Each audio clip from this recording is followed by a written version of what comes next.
Hello and welcome. Thank you for joining my workshop on fertility nutrition today. My name is Ute Bollinger and I'm going to be sharing with you in today's session some of the science behind how nutrition impacts fertility. And then I'm going to be letting you into my 3 top tips on things that you can implement right away to improve your fertility. So I'm hoping you're excited to learn all about this today, and let's get started. Okay, great. So just before we jump in, a quick disclaimer to say this information that I'm sharing today is practical advice, which will be applicable to most people. But if you have any medical conditions, it's always a good idea to have a chat with your GP or medical practitioner before making any major changes to your diet, of course. So now that we have that out of the way, just a quick introduction. So as I said, my name is Ute Bollinger. I run a busy nutrition clinic here in Brighton, Canal Nutrition, and I specialize in weight loss as well as fertility and pregnancy. So why fertility and pregnancy? Well, firstly, because it's a really fascinating topic. And secondly, that's, also to do with my own journey. So my interest in nutrition actually began when I was pregnant with my son back in 2004.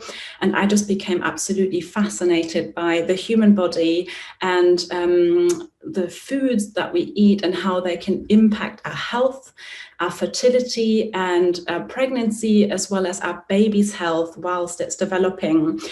So that is what got me started on my nutrition journey. So here I am 16 years later.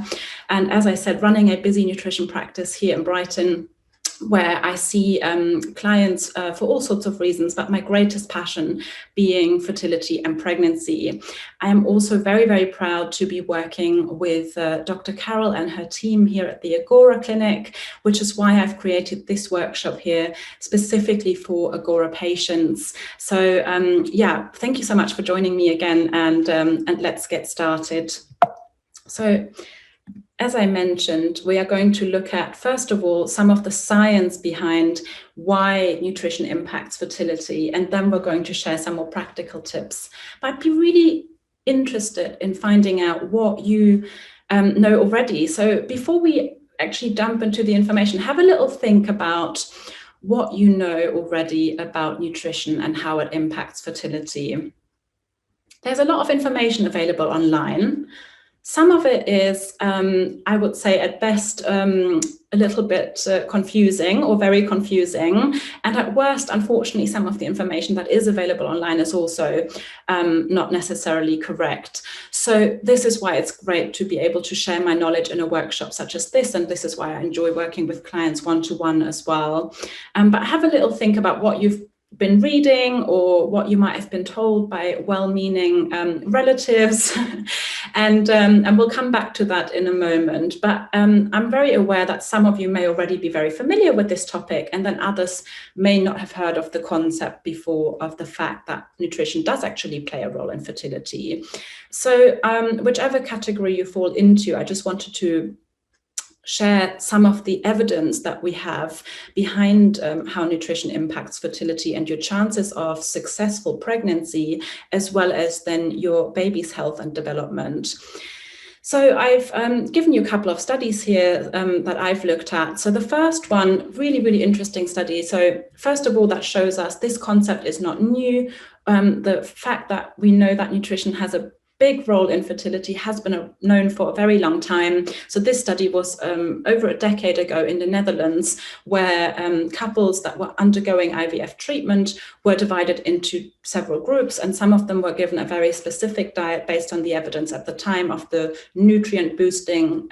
fertility boosting nutrients and those foods that we know can have a positive impact, and others were not. And this study found that those who were given the specific fertility boosting diet actually had an increased chance of achieving pregnancy by 40%. So not a very small number. So it's not just a little bit of an impact. Nutrition really does play a big role in our ability to conceive and have a successful, healthy pregnancy. We also know specifically with male fertility, which is very, very measurable, that there is the ability to enhance sperm concentration, motility, fertility and sperm health.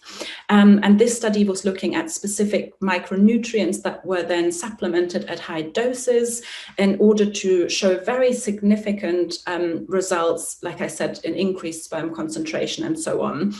So with male fertility, it's very, very measurable, and there's some very good evidence out there. We also know that with female fertility, the foods that we eat and the nutrients that we get have an impact on our egg quality and on things like ovulation, as well as the endometrial lining in the uterus. So very, very important there. Third point here, BMI, which I'm sure most people are familiar with. It's very, very important to get to optimal weight or optimal BMI when trying to conceive, whether that's naturally or with IVF treatment. We know that both it has an impact on both. So if we're underweight or we're overweight, significantly overweight, that can really reduce our chances of pregnancy. So that's something that I work a lot with in my clinic. And the reason that I said earlier, I specialize in weight loss as well as fertility, because actually they often go hand in hand. And so, what we know is that it plays a big role. What I see a lot in my clinic is that clients have been told this, and they've tried to lose the weight. More often than not, it's weight loss that is required, although of course it can be the other way around. But with weight loss clients who have been told that they need to achieve a specific BMI, I often see that they've taken very drastic measures in order to achieve that, which is fantastic and great that they're so motivated. But when we go on very, very low calorie diets, or we restrict certain food groups extremely, whilst we reduce our BMI, which helps to improve our chances of fertility, those drastic steps in weight loss can also then have a negative effect on some of the other factors that play a role in fertility. So we really need to make sure that we do this the right way when we're trying to lose weight in order to improve our chances of pregnancy. And another thing that I feel very passionate about is, of course, that one thing is getting you to the point of conception, but we also need to support the female body through that journey and the pregnancy. Pregnancy is incredibly demanding on the body when it comes to micronutrients. So we need to make sure that our stores are topped up when we get to that point. And that's another reason that I think it's so important to get the right advice, especially when it comes to weight loss, but also in general, before we get pregnant, we really want to get our body to optimal health with our micronutrient stores being filled up. So this is some of the evidence. I'm hoping you found this interesting. I'm incredibly fascinated by it. But, why is that then? How is it that nutrients really impact our fertility? Apologies. So the reason behind that is because the micronutrients specifically, as I said, play a key role in some of the processes and mechanisms in our body that are responsible for conception. So again, that's why I asked you earlier, have a little think about what you might have heard already. And I promise this is the last sort of little sciencey bit before we move into the more practical advice. But I wanted to share with you how some of the nutrients that we know about impact fertility. And this is not a comprehensive list, just a quick snapshot to get your, give you some information and get you a little bit more curious. So the B vitamins, I'm sure all of you will be familiar with the importance of vitamin B9, otherwise known as folate, or also folic acid in its supplemental form. So vitamin B9, of course, should be supplemented by all women trying to conceive, because we know that it's incredibly important at the early stages after conception for the embryo development and baby's development. But it's not just vitamin B9, it's also the whole B vitamin family that plays a role. So B6, for example, is another one that we know is really important for the lining of the uterus, for example. Vitamin C actually may trigger ovulation and also plays a role in sperm count. And vitamin C is an antioxidant, which means it protects our cells and our DNA from oxidative damage. And that's very, very important, again, when we're trying to conceive.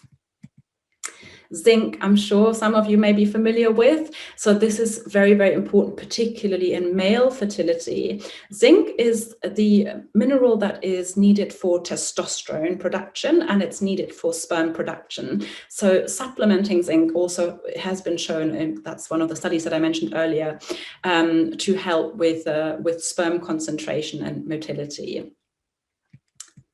And then we've got vitamin A as well, which is really, really important for so many different reasons. But just to name one, again, vitamin A is very important at the time of conception. It helps with the embryo development.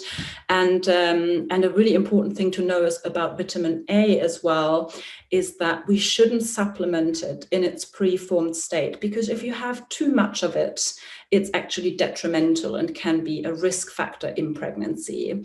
So always get your vitamin A, either if you're supplementing well before you're starting to try for a baby, or if otherwise you must get it from food sources to avoid having too much of it, which, as I said, can have a detrimental effect then on pregnancy. So just to give you a brief snapshot here, as I promised, but of course you do not need to remember all of the different nutrients, so 30 odd vitamins and minerals that are involved in human health and infertility and pregnancy and so on.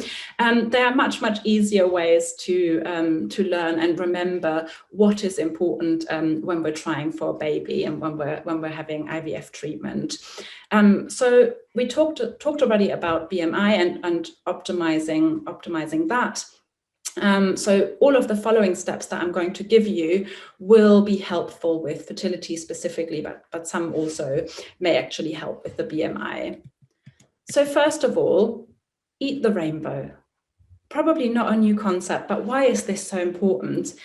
First of all, let's start by improving your vegetable intake. So getting a large amount of vegetables will guarantee that you will get all of those different, or many of those different micronutrients that we just talked about. And making sure that you're getting all the different colors will do that even more so, because the colors actually indicate to us what types of nutrients we are more likely to get. So you may have heard that the red, orange, and yellow vegetables are higher in beta carotene, which is the chemical that is then converted into vitamin A by our bodies. And you may be familiar or not with the fact that the green leafy vegetables are particularly good for us because they are high in B9, folate, and they are also good sources of things like magnesium and iron, which are also very important.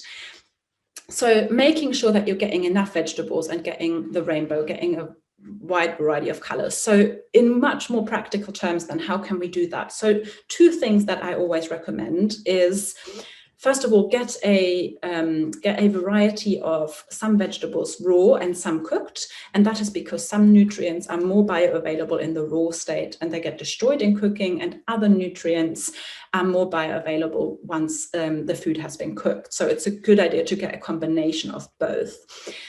And the way that I like to do that with my clients is to get them to include lots and lots of vegetables in their soups and stews and sauces. So whenever you're cooking a soup or stew and a sauce, just add some extra veggies in there, just an extra handful. Frozen vegetables are particularly good for that purpose. So some frozen spinach or kale works quite well by adding that into at the end of the cooking into your chili or things like that. And then having a side salad, a colorful side salad with your main meals is another great way of doing this. But you're increasing your vegetable intake, you're increasing your variety of colors that way. And you can make them really nice by adding great dressings as well. It's very important actually to have some fat in your dressing. So we normally recommend extra virgin olive oil. That's got other nutritional benefits for fertility, but that's also because that helps you to absorb some of the nutrients such as vitamin A from the foods. So eat the rainbow, step number 1. Step number 2, reduce caffeine. Now, you may have heard about this before. That's quite a well-known one, although Again, if you look it up online, there's lots of conflicting information. Some people say don't drink coffee at all. Others say it doesn't matter. So what do we actually know? What we do know from scientific studies, medical research, is that caffeine does have an impact on fertility in both men and women. But it's probably about moderation. So we know that up to 200 milligrams of caffeine a day is unlikely to have a negative effect in women on their fertility. So what's 200 milligrams of caffeine a day? That's about 2 standard cups of coffee. So it's a really, really good idea to reduce your caffeine intake at this point and have a maximum of 2 standard cups of coffee. I'm not talking double espressos here. And if possible, reduce that further. Now, I'm a coffee drinker myself, so I do understand how difficult that can be, but it's really worth it, because not only, especially if you're female, not only do you want to do this to boost your fertility and improve your chances of getting pregnant, but also during pregnancy, we know that caffeine is actually associated, or too much caffeine during pregnancy is associated with lower birth weight. So definitely a good one to start now. Lots of my clients ask for alternatives. There's so many out there. I've tried so many over the years. I do my occasional coffee detox every now and then, and there's lots of good alternatives out there that you can try. And in men, that is the same. We know that caffeine actually has a negative impact on male fertility because it affects sperm health. And again, cut it out completely if you can, or if you're going to have it in moderation, so small amounts. And the reason that I say cut it out completely if you can, even though the scientific evidence says that below 200 milligrams a day is probably not detrimental, from my point of view, when I look at caffeine, what it does is that it actually puts you in a stress state. So it forces your body to release stress hormones, and that is what makes you feel awake. And stress, we do know, has a negative impact on fertility. So if you are somebody who's maybe a little bit stressed already, many of us are, then I would certainly recommend that you reduce caffeine or remove caffeine completely, because it's probably not doing any good. It's definitely not improving your chances of getting pregnant and successful pregnancy. And then step number 3, including healthy fats. Now, this is the last step on this in this row of presentation, but it's definitely one of the more important ones. So last but not least, I would say, including healthy fats, so the omega-3 fatty acids. Very, very well studied, this particular family of fats in its role of improving fertility and chances of pregnancy, but also in its role of babies' development. So just to give you an example, omega-3 is incredibly important in the first trimester for babies' brain development. It's also an interesting fact, I think, to know that if you just break it down, everything in our body is made out of cells, and every cell has a membrane, and those membranes are made from fat. And we need the good balance of those fatty acids in order for our cell membranes to function well. So it really isn't just for fertility or pregnancy. It's actually almost every function in your body needs good sources of omega-3 in order to work, because that's what your cell membranes are made of, and that's everything. And so where do we find these? So the very, very best source, and again, the most well-studied in terms of its beneficial effect on fertility, is oily fish. So oily fish, salmon, mackerel, anchovies, herring, sardines, and trout. Those are the fish family that we like to recommend. And the standard advice is to get 3 portions of oily fish per week in order to get your omega-3. Now, if you don't like eating oily fish, you should probably supplement, and that's where it's a good idea to come and speak to someone like myself to give you some advice on what supplements to take. the market is really overcrowded. There are so many different ones. Not all of them are necessarily great quality in terms of how much of the EPA and DHA you're actually going to get, and also very important with oily fish and supplements to try and avoid supplements that might be high in heavy metals, which of course we don't want when we're trying to have a baby. So as I said, if you don't eat oily fish, it's probably best to supplement. Now, you might be thinking there must be plant sources of omega-3, and you're absolutely right, and you can see some of them on this picture here. So the best plant sources of omega-3 are flax or linseed, and hemp seeds as well, shelled hemp seed. However, in those plant foods, we do not get the omega-3 in the form that we need it in. So that means our body has to convert it.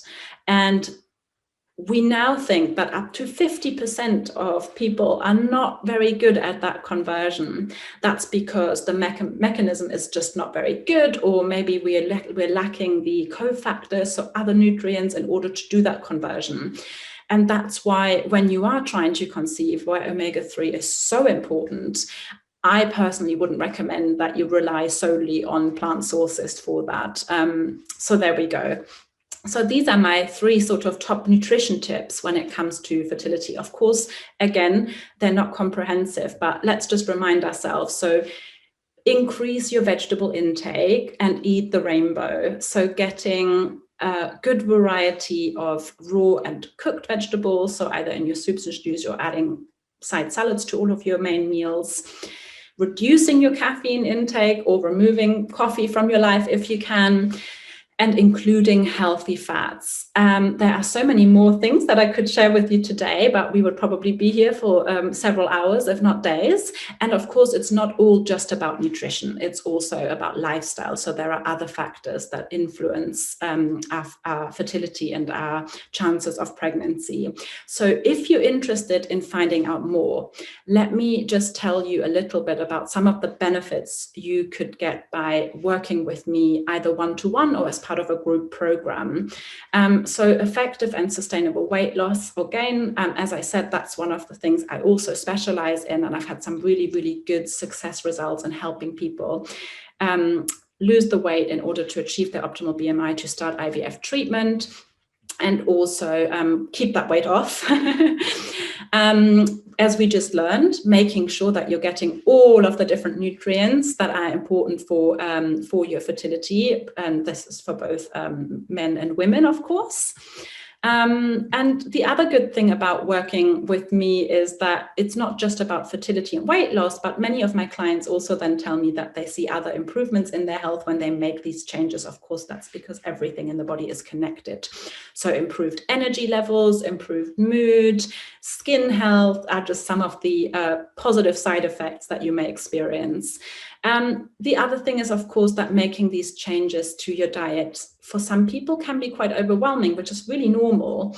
So having someone to talk to and having that additional support and accountability can also be beneficial. So what do I offer? So if you were to work with me one-on-one, I would do a complete in-depth food intake analysis for you to look at what you're eating at the moment and what nutrients you're getting or not getting that may have an impact on your fertility. We would review your medical history and current health to make sure that that was all taken into consideration. And I would create a completely bespoke nutrition plan that includes what to eat, when to eat, and how to eat, and what foods to avoid, but based on what foods you like and dislike, based on your lifestyle. And I give lifestyle and exercise advice as well as part of that plan where it's applicable, as well as all of my recommendations and recipes and so on. And the final thing is you get that ongoing support, regular check-ins to fine-tune the plan and help you stay on track and make those changes step by step, which is proven to be a much more effective way for sustainable weight loss, but also improving fertility, making dietary changes, slowly and step by step to help create these new habits. And like I said, help you feel better in yourself as well. So you get all of that one-on-one support with me, regular check-ins, and so on. I offer couples packages as well. So if this is, if you're in a couple and you're both looking for support, as I said, there are different things that we can do for both men and women. And I'm just in the process of creating my first ever group program. So I'm creating this program really to make it more accessible to work with me and to create a bit of a supportive community as well for people to come and join. So if you're interested in any of these, please do, first of all, follow me on social media. So you can find me on Instagram and Facebook. My Instagram handles are canal_nutrition and fertility expert UK. You can email me, you can message me on social media if you have any questions. And the other thing that you can do, if you already know that you're looking for additional support, either with weight loss or maybe you've got specific medical conditions that you need support with, such as PCOS or endometriosis, if you're interested in that one-on-one support, the best thing you can do is actually go to my website and just click the button for your free discovery call. So that's a 15-minute one-to-one call with me where we can talk about exactly what it is that you're looking for. I can tell you more about how I can support you and answer any of those initial questions that you might have before we get you booked in. So that's it from me for today. I do hope you enjoyed the session. As I said, please do follow me on social media and get in touch if you have any questions or if you're interested in finding out more or in working with me one-on-one or joining one of my group programs. I very much look forward to hearing from you and hope you enjoy the rest of your day.